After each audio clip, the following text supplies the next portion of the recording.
नमस्कार दोस्तों, तो चलिए फिर आज बात करते हैं क्रिकेट के बारे में। तो हाल फिलहाल में आईपीएल स्टार्ट हुआ है और कल के डेट में जो आप लोगों ने देखा होगा कि राजस्थान और चेन्नई सुपर किंग की जो मैच हुई, जिसमें वैभव सूर्यवंशी ने किस तरह का पारी खेला है। मतलब एकदम जैसे कि जिस तरह का उसका फॉर्म पिछले आईपीएल में रहा, उससे पहले उन्होंने अंडर-19 वर्ल्ड कप जिताया और उसके बाद वर्तमान समय में जो आईपीएल चल रहा है उसमें उन्होंने 15 गेंदों पे अर्धशतक जड़ दिए। हालांकि 17 गेंदों पे वो आउट हो गए 52 रन बना के, पर 15 गेंदों पे उन्होंने अर्धशतक पूरा कर लिया था। और ऐसा नहीं है कि छोटे-मोटे गेंदबाज के सामने वो खेल रहे हैं। मैट हेनरी जैसे, नूर अहमद, खलील अहमद, मतलब ऐसे-ऐसे अंशुल कंबोज, मतलब बड़े-बड़े बॉलर जिसका जो इंटरनेशनल क्रिकेट में धाक चलती है, वैसे-वैसे बॉलर के सामने उन्होंने बिल्कुल ही मतलब किसी को भी नहीं बख्शा और 15 गेंदों पर उन्होंने अर्धशतक। जहाँ पे आप एक तरफ देखे होंगे कि यशस्वी जायसवाल गेंद और बॉल उसका बराबर ही चल रहा था, वो आराम से खेल रहे थे क्योंकि एक तरफ ये मार रहे थे और ये मारते ही जा रहे थे, मारते ही जा रहे थे। ऐसा मारा कि मतलब सोचिए ही मत। चेन्नई सुपर किंग की इतनी बुरी हार हुई है जिसके बारे में कोई कुछ कह नहीं सकता। और एक और बात आप लोगों को पता होना चाहिए कि इस बार जो है संजू सैमसन पहले जो है राजस्थान का कैप्टन हुआ करते थे, ओपनर बल्लेबाज भी हुआ करते थे। यशस्वी जायसवाल के साथ वो पारी की शुरुआत करने के लिए आते थे।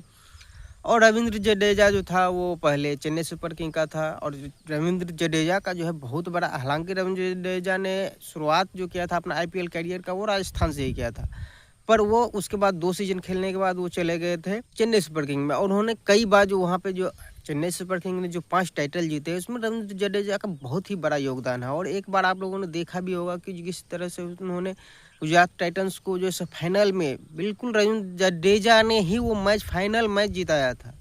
फिर भी उसके बावजूद आप देखिए रविंद्र जडेजा को क्या किया, ट्रेड कर लिया गया। रविंद्र जडेजा इतने बड़े खिलाड़ी जिन्होंने आप देखा होगा आप लोगों ने कि शिवम दुबे को भी आउट किया, सरफराज अहमद को भी आउट किया, तो उससे ट्रेड कर लिया किसको? संजू सैमसन को। संजू सैमसन को उन्होंने ले लिया और रविंद्र जडेजा को उन्होंने दे दिया। हालांकि संजू सैमसन ने क्या किया, पीछे कई गेंद भी छोड़े, बैटिंग में तो बिल्कुल भी नहीं चले। हालांकि महेंद्र सिंह धोनी जो अभी वर्तमान समय खेल नहीं रहे थे, वो चोटिल है, तो उसकी गैर मौजूदगी में किस तरह का उन्होंने खेला कि बिल्कुल ही मतलब पिछले साल भी अगर आप देखेंगे कि ये दोनों टीम जैसे बॉटम पे रही। चेन्नई सुपर किंग का जो खेल देखा हमने, खेल देख के यही लगता है कि इस बार भी इसका बंटाधार होने वाला, फिर भी इसका कोई चांस नहीं रहा। जिस तरह से उन्होंने कल का मैच खेला, इस बार भी उनका कोई चांस नहीं लग रहा है।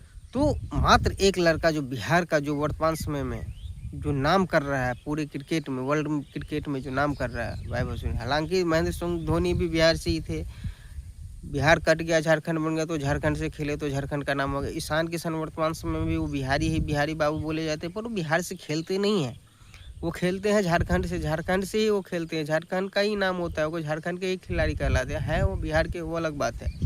और जब ईशान किशन से पूछा भी गया था तो उन्होंने बोला था कि मैं दोनों जगह का हूँ, मैं रहता हूँ बिहार में, खेलता हूँ झारखंड के लिए, मुझे दोनों जगह का हूँ। हालांकि एक समय पे दोनों एक ही स्टेट का पार्ट हुआ करता था, बाद में विभाजन के बाद 2001 के बाद अलग अलग हो गए। पर वर्तमान समय में बस वैभव सूर्यवंशी जो है वो बिहार से खेलते हुए, बिहार क्रिकेट से वो निकल के, मतलब बिहार क्रिकेट का बहुत ही बुरा स्थिति है। बिहार में ऐसे ऐसे टैलेंट है कि जिसको मौके नहीं मिलते, यहाँ पे अपॉर्चुनिटी नहीं है। जिसको खेलना हो तो बाहर जाता है किसी और स्टेट में जाकर के, वहाँ से वो अपनी पारी की शुरुआत कर। मुकेश कुमार को ले लीजिए, मयंक यादव को ले लीजिए, वो दिल्ली से खेलते, मतलब बिहार से वो नहीं खेलते। मगर ये जो है वैभव सूर्यवंशी बिहार से ही खेलते हुए आगे गए हैं। और बिहार में आप लोगों ने देखा भी होगा कि कई मौक़ों पर तो 2-2 टीमें उतर जाती हैं। टीम का भी कोई भरोसा नहीं, कौन सा टीम ओरिजिनल है, कौन सा। अब मान के चलिए एक विपक्षी टीम आया हुआ रणजी जैसे, मतलब स्टेट लेवल डोमेस्टिक जो मैचें होती हैं वहाँ पे आती हैं, तो वहाँ पे अब पता नहीं कि किसका टीम खेलेगा। वो कोई बोलता है ये मेरा ओरिजिनल टीम है, वो बोलता है ये मेरा ओरिजिनल टीम है, तो इस तरह की सिचुएशन आ जाती है। तो बिहार क्रिकेट का, बिहार में जो भी क्रिकेट कह लीजिए, जो भी कह लीजिए, प्रतिभा जो खेल की जो भी होती है उसमें सरकार ने भी ध्यान नहीं दिया। और राजनीति तो हमेशा, जिस तरह से बिहार की राजनीति ने बिहार को बर्बाद किया, उसी तरह बिहार की राजनीति ने जिस तरह से हाशिए पे रखा है टैलेंट को, खेल को, तो उसी हिसाब से बिहार के भविष्य को, जो बिहार के जो टैलेंट को, उसको भी बर्बाद करने का बहुत ही, मतलब मान के चलिए अब बहुत सारे लोग चले जाते हैं बाहर से खेलने के लिए, जिसका फैमिली बैकग्राउंड मजबूत होता है, अच्छा होता है, तो चलो ठीक है जाओ वहाँ से खेलो। और जो नॉर्मल फैमिली से आते हैं, जिसके पास ऐसा तो नहीं है कि टैलेंट बड़े बड़े ही घरों में पैदा होते हैं, नॉर्मल से घरों में भी पैदा होते हैं, टैलेंट निकलते हैं, पर उसके पास उतने संसाधन नहीं होते हैं कि वो दूसरे स्टेट से जाकर के खेले और बिहार में उसको मौके नहीं मिलते हैं। अलग-अलग लोग टीम बना लेते हैं, वो अपने फेवर के लोगों को, अपने लोगों को, क्योंकि सभी को पता है कि क्रिकेट में नाम भी है, पैसा भी है, सब कुछ है।